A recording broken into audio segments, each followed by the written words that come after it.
Mitch, great to talk to you.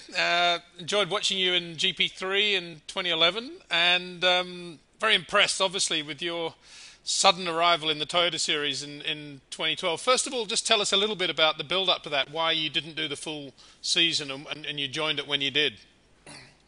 It was just basically the reason why we didn't do it was I've already done 2 years of the season. It's a great championship. It really is. Especially for New Zealand motorsport, it's great. But I really wanted to have a decent break over our summer and over Europeans winter, just so I can recharge for the GP3 season. And we sort of used the Grand Prix and Hampton Downs as a to scrape the rust off before I head back to Europe for the GP3 testing.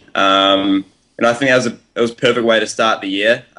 Even though we didn't really quite get the results that we were wanting, we definitely showed that we're in great shape for the season, and I guess that's what matters. Well, you hit the ground running. Hampton Downs, that win out of the box, must have been very satisfying for you.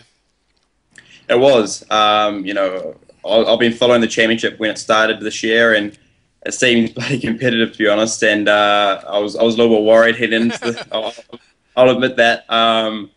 But it was a huge sign of relief when I put it on pole and won the first race. I think everyone's just up their game, not just the drivers but the teams as well. And we did the same at Manfield. I think we raised the bar even higher, and I'm just ready to to really take on the GP3 championship. It's shaping up to be a great year, and I'm going to use all my experience from last year to this year, and I really want to do a good job.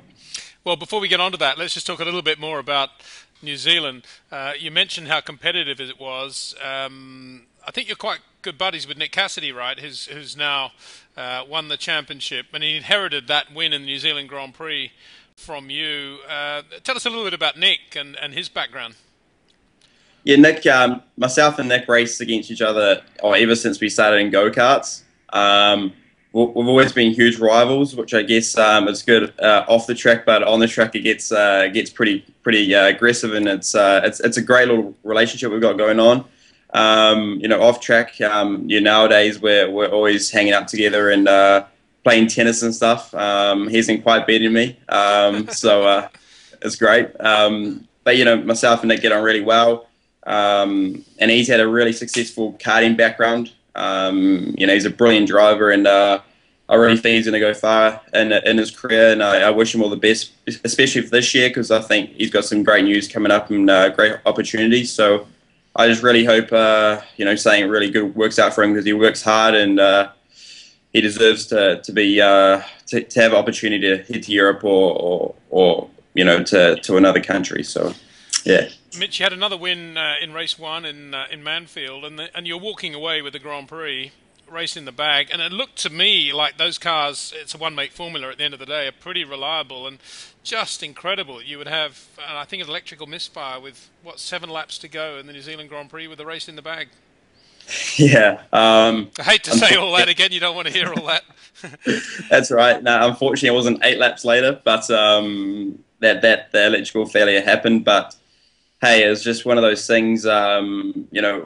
What happened was when I'm not sure, or one of the mechanics when they were putting my nose box on for the Grand Prix, they accidentally pinched a wire between the cockpit and the wing, which it was sucked in between them for the whole race, and it was wearing away, and then it just went bang with 7 laps to go, and we're obviously looking pretty good, but it's not over till it's over, as it happened, and that's the way it is. But I guess we showed our true pace, and showed that we're in great shape for my European season. I guess that's what really matters. I would love to win the Grand Prix, and I worked bloody hard at it, but that's just the way it goes, and that's motorsport in the end. Well, you were the moral winner for what it's worth, and your mate Nick won the race. So in the end of the day, I bet you guys had a good party afterwards.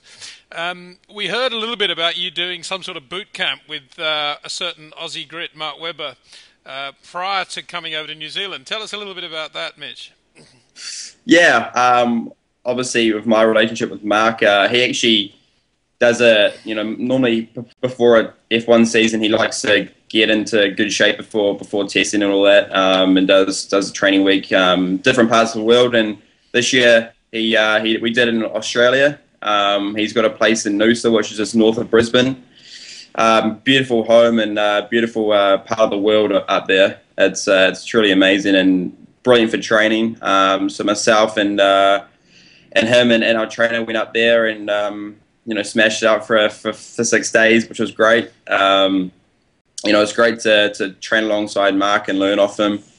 He's obviously at the top of his game, and he's, even though obviously he's probably one of the oldest in the field, he's definitely not showing it. He's driving probably the best he's ever been, and he's in probably the best shape, one of the best shapes he's ever been in as well. So it's great to be alongside him, and the week was fantastic. It was mixed up between a whole lot of different activities, a lot of hiking and kayaking and stuff, which was great. A lot of adventure stuff, which what he's into, which is it's really cool because I haven't really experienced that before.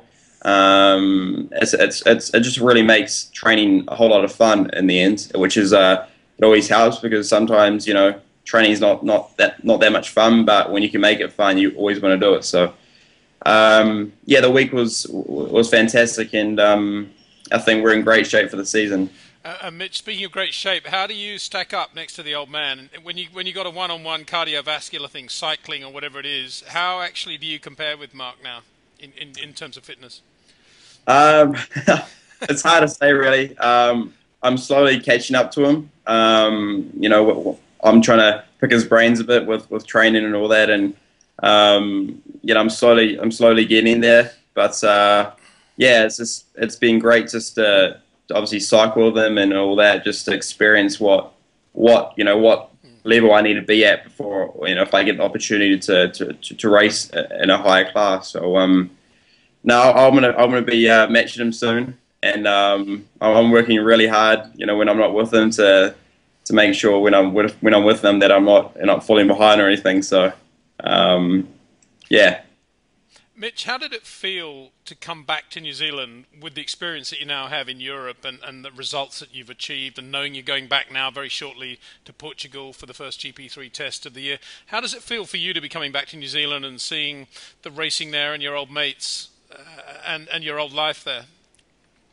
It's great. I love coming back to New Zealand, and then coming back with a whole lot of knowledge from my European season was even better. I could really use that to my advantage, I guess, against, with Nick, that he just hasn't quite had that experience. That was a massive advantage for me. I just capitalized on everything I learned in GB3, really. And it turned out to be, really worthwhile, and it just shows you the more experience when you experience more, basically, it really helps you on and off track. It's really helped my technical side of driving off the circuit, and then when I'm on it, I'm able to push myself a little bit harder. So it was great coming back to New Zealand and competing against some old mates like Nick and some new competitors as well. Well, let's hope you continue to do that. I don't know, you probably won't remember this, but back in the 80s, when Alan Jones won the World Championship for Williams, he came back to Australia and did a few races with a Williams against lots of Formula 5000 cars and stuff, and it was just a nice thing to do, to come back to your hometown again, and I hope it's something that perhaps racing allows you to do over the years. Tell us a little bit about the pictures behind you and where you're actually speaking from at the moment. Yeah, well, I'm currently at my father's work in Auckland. He's got a panel beating shop, and the picture behind me, I'm not sure if you know, but he is a current holder of the New Zealand land speed record. Oh, wow. He did this in '94, just after I was born. Oh, sorry, '96. Sorry, and it's a picture of him, and he had a massive accident during it. He just broke the record, and they went to put more horsepower, a different computer mapping in the car, and high octane fuel, and it brought the car up to about 1,000 horsepower. But on his last go, he was smashing his other record, and then his right rear tire disintegrated. And there's a few pictures that result in that, which you can see in this photo here. Wow! Wow! Yeah, Amazing. I think there's about 13 somersault sort of things, and in that last roll, his actually arm fell out the window and got basically severed. So he's very lucky to have his arm still, but yeah, it was I obviously can't remember it, but it was a huge. I'm not really sure if it was a huge loss or not a huge disappointment or what in that day, because he got the record and he still holds it, but obviously he had an accident which that it has hurt him for the rest of his life with his arm. But hey, I would say it's great to have the record, and he's an incredibly lucky guy, and he should enjoy the rest of his life with that record tucked under his belt. Mitch, great talking to you, and looking forward to seeing you in Europe very soon. You've got lots of fans over here as well. Looking forward to this GP3 season. Again, driving for Arden Weber team in GP3. Got to win the championship this year, mate. That's the plan. I'm working incredibly hard back here, prepare myself to my maximum before I head overseas, and yeah, I'm ready to take it on, and I think I'm going to come back even stronger compared to last year. I've learned all the circuits, and that was the major barrier from last year. Was learning the circuits, and I know how it all works over there now, and I'm hugely motivated at the moment to get that championship. Good stuff. Well, condolences again on not winning the New Zealand Grand Prix, but you did everything you could, and everything but win it. And very best of luck with 2012. We'll be following you very closely, and look forward to talking to you again when the European season's underway. Yeah, cheers, Peter. Thank you. Thanks, Mitch.